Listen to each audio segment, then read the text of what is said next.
नमस्कार,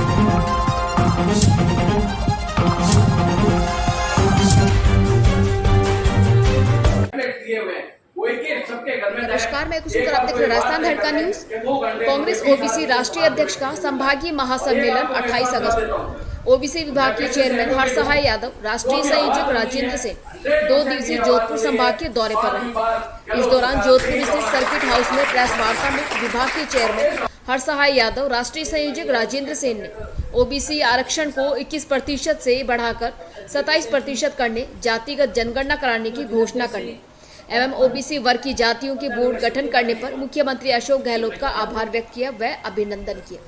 ओबीसी विभाग के 2 दिनी दौरे के पहले दिन जोधपुर सर्किट हाउस में कार्यकर्ताओं से 28 अगस्त 2023 को होने जा रहे संभागीय सम्मेलन, जिसमें विभाग के राष्ट्रीय अध्यक्ष कैप्टन अजय सिंह यादव एवं कांग्रेस के वरिष्ठ नेतागण शिरकत करेंगे। सम्मेलन को सफल बनाने की चर्चा की गई। इस अवसर पर नेशनल कोऑर्डिनेटर धीरज देसाई, जयपुर से आए स्टेट कोऑर्डिनेटर लोकेश सैनी, जयपुर देहात अध्यक्ष नानूराम कुमावत, जोधपुर जिला अध्यक्ष नरेंद्र शर्मा, देहात अध्यक्ष मोहन सांखला आदि प्रमुख जन मौजूद रहे। दूसरे दिन बालोतरा में बाड़मेर जिला सम्मेलन में शिरकत करेंगे। Bureau report Shankar Lal रेवाड़िया। OBC और सरकार, ये जो गहलोत सरकार है वो वापस आएगी, रिपीट होगी। अब मैं अगली घड़ी में हेमलता जी से निवेदन करता हूँ तो अपने जो विचार है एक के पास पहुंच जाना चाहिए। 28 तारीख को मेडिकल कॉलेज के हॉल में प्रोग्राम है करके अपन को मिल जाए तो अपन सोशल मीडिया के माध्यम से, अपने व्हाट्सएप से, अपने मिलने वालों से, यही नहीं महिलाओं को मोबाइल फ्री दे करके और उसमें सिम भी फ्री दी जाएगी। अभी 15 अगस्त से खाने के पैकेट देने का भी कार्य चालू कर दिया। मेरा कहने का मतलब यह है, अब की बार इतनी अच्छी योजनाएं गहलोत साहब ने दी है, उन योजनाओं को हम घर घर तक पहुंचाए, आम आदमी तक उनको योजनाओं का लाभ मिले, इस प्रकार का माहौल करेंगे। और योजनाओं की लोगों को, जो वंचित लोग रह गए, उनको लाभ दिलाने के लिए भी हम जो है पूरे राजस्थान में कार्य कर रहे हैं। उसी कड़ी के अंदर जोधपुर का सम्मेलन 28 तारीख को हमने आहूत किया है। उसमें हम हमारे सभी ओबीसी के साथी आएंगे और हम इस प्रकार आगे भी दूसरे संभागों के अंदर भी संभागीय सम्मेलन करेंगे। और आगे आने वाले में समय के अंदर जो विधानसभा के चुनाव हो रहे हैं तब तक, और 24 के अंदर जो लोकसभा के चुनाव होंगे तब तक हम जो है इन अभियान को चालू रखेंगे। कांग्रेस की सरकार दोबारा से लेके आए, इस प्रकार का हमारा ओबीसी विभाग का और आम आदमी का कार्य रहेगा। वैसे भी जोधपुर जो है हमारे जननायक मुख्यमंत्री जी की जन्मस्थली है, यहाँ की कार्यस्थली है। इसी यहाँ से शुरुआत करके हमने ओबीसी का ये बिगुल बजाने का कार्य आरंभ कर रहे हैं और इसमें लोगों तक फायदा पहुंचाने का कार्य करेंगे।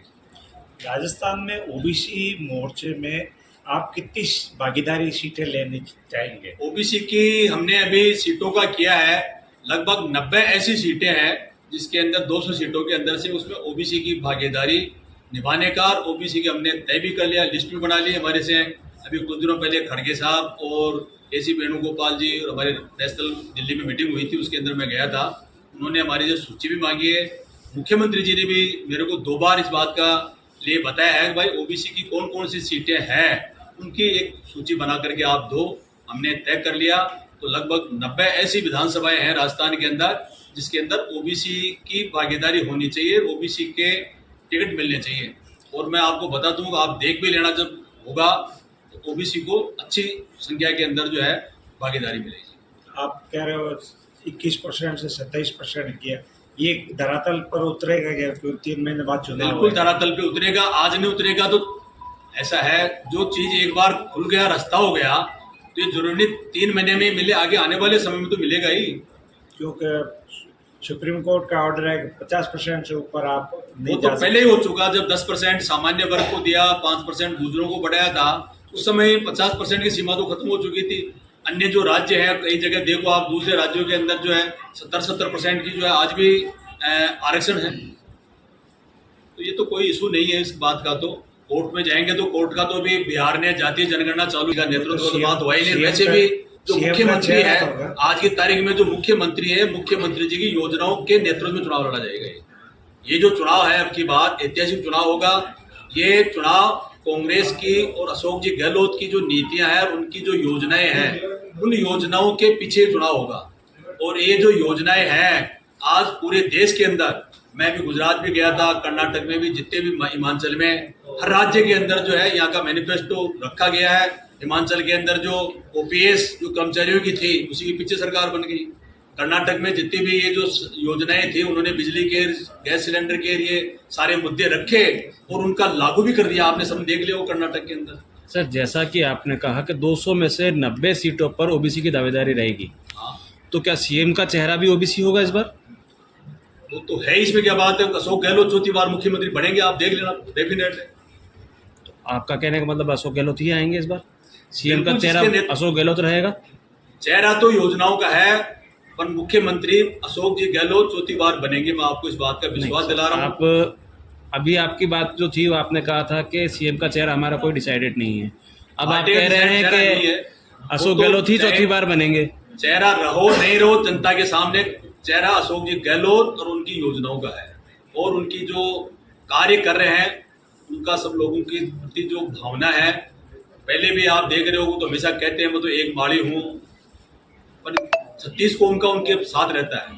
36 कौम का उनको सहयोग वो नहीं है। वो तो खुद भी कह रहे हैं मैं पद छोड़ना चाहता हूँ, पद मेरे साथ चाहता है, पद मेरे को मेरे पीछे रहता है हमेशा। पद उनके कभी भी नहीं रहा, पद नहीं छोड़ता है उनको। अभी ओपन मीटिंग में हम थे बिरला ऑडिटोरियम में, उन्होंने विपक्ष के नेता राजेंद्र राठौड़ के सामने बात की थी, मैं पद छोड़ना चाहता हूँ पर पद मेरे को नहीं छोड़ता है। ये तो पद तो जिसकी किस्मत में लिखा है, कोई दिन प्रधानमंत्री बनेगा। और बताऊँ आपको अशोक जी गहलोत ऐसा आज की तारीख में हिंदुस्तान में इनके मुकाबले में ऐसा कोई नेता नहीं है। मेरा तो 40 साल का राजनीतिक अनुभव है। जो हम देख रहे हैं आज की तारीख में, उनका जो कैडर, उनका कद है आज की तारीख में बहुत बड़ा कद है।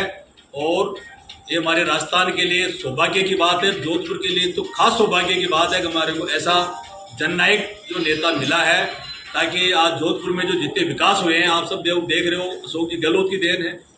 ईआरसीपी जो हमारे यहाँ के जो मंत्री हैं, जो केंद्र के अंदर बैठे हैं, 25 सांसद यहाँ से चुन के गए हैं, वो ईआरसीपी की जो योजना है, जो पानी की ऐसी योजना है 13 जिलों के अंदर उसमें पीने का पानी मिलता है, सिंचाई का पानी मिलता है, उसके अंदर वो राजनीति कर रहे हैं। अभी कल गहलोत साहब ने घोषणा कर दी रामगढ़ बांध को उससे भरेंगे। ईआरसीपी के लिए भी उन्होंने अपना अलग से 11,000 करोड़ का बजट दे दिया। तो राजस्थान सरकार का पैसा यदि उसको राष्ट्रीय परियोजना घोषित कर दी जाती है तो उसका फायदा है बताओ, कोई कांग्रेस को थोड़ी मिलेगा, आम आदमी को मिलेगा, उसे बीजेपी को मिलेगा, अन्य दलों को मिलेगा, हर जनता को मिलेगा। तो उनका जो विजन है वो एक अलग चीज है, और इनका दूसरे जो विपक्ष वाले हैं उनका अलग विजन है। सर वो ठीक है, अब घोषणाएं जो हैं ये सारी जो पिछले आखिरी 6 महीनों में क्यों हो रही है? पहले शुरुआती 4.5 साल पहले 2-2.5 साल तो आपने देखा होगा कोरोना का कार्यकाल निकल गया। कोरोना के बाद में जो राजनीतिक परिस्थितियां रही, आपसे वो छिपी भी नहीं क्या स्थितियां थी। तो स्थितियां ऐसी रही, अब उनको कभी अवसर ही नहीं मिला इस बात का, इस काम करने का तो 1 साल मिला है उनको। ये जो चल रहा है साल यही है। 2-2.5 साल तो कोरोना में निकल गया। कोरोना के अंदर भी उनके जो कार्य थे पूरे देश के अंदर जो है वहाँ का भीलवाड़ा मॉडल एक्सेप्ट किया। देश विदेश ने भी या गैस बिना कोई ऑक्सीजन के बिना एक आदमी को उन्होंने मरने नहीं दिया। उन्होंने खाने के बिना भूखा किसी को रोने नहीं दिया। 8 रुपए के अंदर आज लोगों को खाना मिल रहा है, भरपेट खाना मिल रहा है। जो चाय नहीं मिल सकती है लोगों को, कोई जाओ चाहे आप जाओ हम जाओ, सबको खाना मिलता है। तो उनका विजन एक अलग है। सरकार में मंत्री रहे राजेंद्र गुड़ा अब लाल डायरी लेके आ रहे हैं, और कोई लाल डायरी नहीं, खाली वो 2 से 3 दिन वो 2 पन्ने वो कर रहे हैं। ऐसा है, उनको जो लगता है अपनी अपनी सीटें बताने के लिए वो लोग ऐसे हथकंडे करते हैं। लाल डायरी में होता तो उसी दिन विधानसभा में खोल के पन्ने निकाल के प्रेस के सामने देता, भैया इसको ये है इसमें है। कुछ नहीं, वो लाल डायरी खाली लाल कॉपी लिया है, वो उसमें लेना देना नहीं है। ये लाल डायरी मूर्ख बनाने की है। लाल डायरी का जवाब तो लाल गैस का सिलेंडर दे देगा, लाल टमाटर दे देगा। 200 रुपये किलो टमाटर हो रहा है, सिलेंडर 1150 रुपये का हो गया। वो लाल डायरी का जवाब तो लाल सिलेंडर और लाल टमाटर ही दे देंगे। कोई लाल डायरी नहीं है, कुछ भी नहीं है लाल डायरी वायरी में लेना देना। जनता मूर्ख नहीं है, हिंदुस्तान की समझने लग गई है। क्या सर इस बार युवाओं को टिकट देंगे क्या? बिल्कुल युवाओं को टिकट मिलेंगे, 100% युवाओं को टिकट मिलेंगे। जिनकी परफॉर्मेंस खराब है उन विधायकों को टिकट भी कटेंगे। आप अब तक का जो स्टेडी है, कर्नाटक पैटर्न पे चुनाव होंगे, कर्नाटक पैटर्न पे टिकट दिए जाएंगे। जो सर्वे हो रहा है उसके आधार पे जिनका सर्वे में नाम हो उसको टिकट मिलेंगे। न भाई भतीजावाद नहीं होगा, चाहे मैं कितना ही उनका नजदीक हूँ, जो कोई आदमी उसमें क्राइटेरिया में नहीं है उसको टिकट नहीं मिलेगा। अगली बार साफ स्पष्ट है ये। गहलोत साहब ने कहा था कि 2 महीने टिकट की घोषणा हो जानी चाहिए। बिल्कुल, आप जिन उसका सीटों के कितना ऊपर उनका अभी भी मंथन यही है, केंद्रीय नेतृत्व ने भी उस बात पे उनकी मोहर लगा दी जो उनकी मांग थी। जो विधानसभाएं 3 बार हार चुकी, 2 बार हार चुकी, 4 बार हार चुकी, उन सीटों को वो पहले सितंबर के लास्ट वीक तक जो है टिकट कर देंगे फाइनली, पक्का मान लो आप।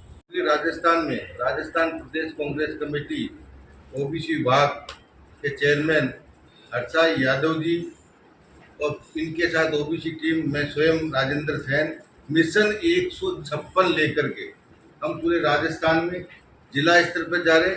पहला संभागीय सम्मेलन मिशन 156 को लेकर के हम आपके जोधपुर, जो कि कर्मवीर अशोक गहलोत की कर्म भूमि है, यहाँ से शुरुआत और बिगुल बजाएंगे चुनाव का, और 156 सीटें कांग्रेस की झोली में डालने का काम हम करेंगे।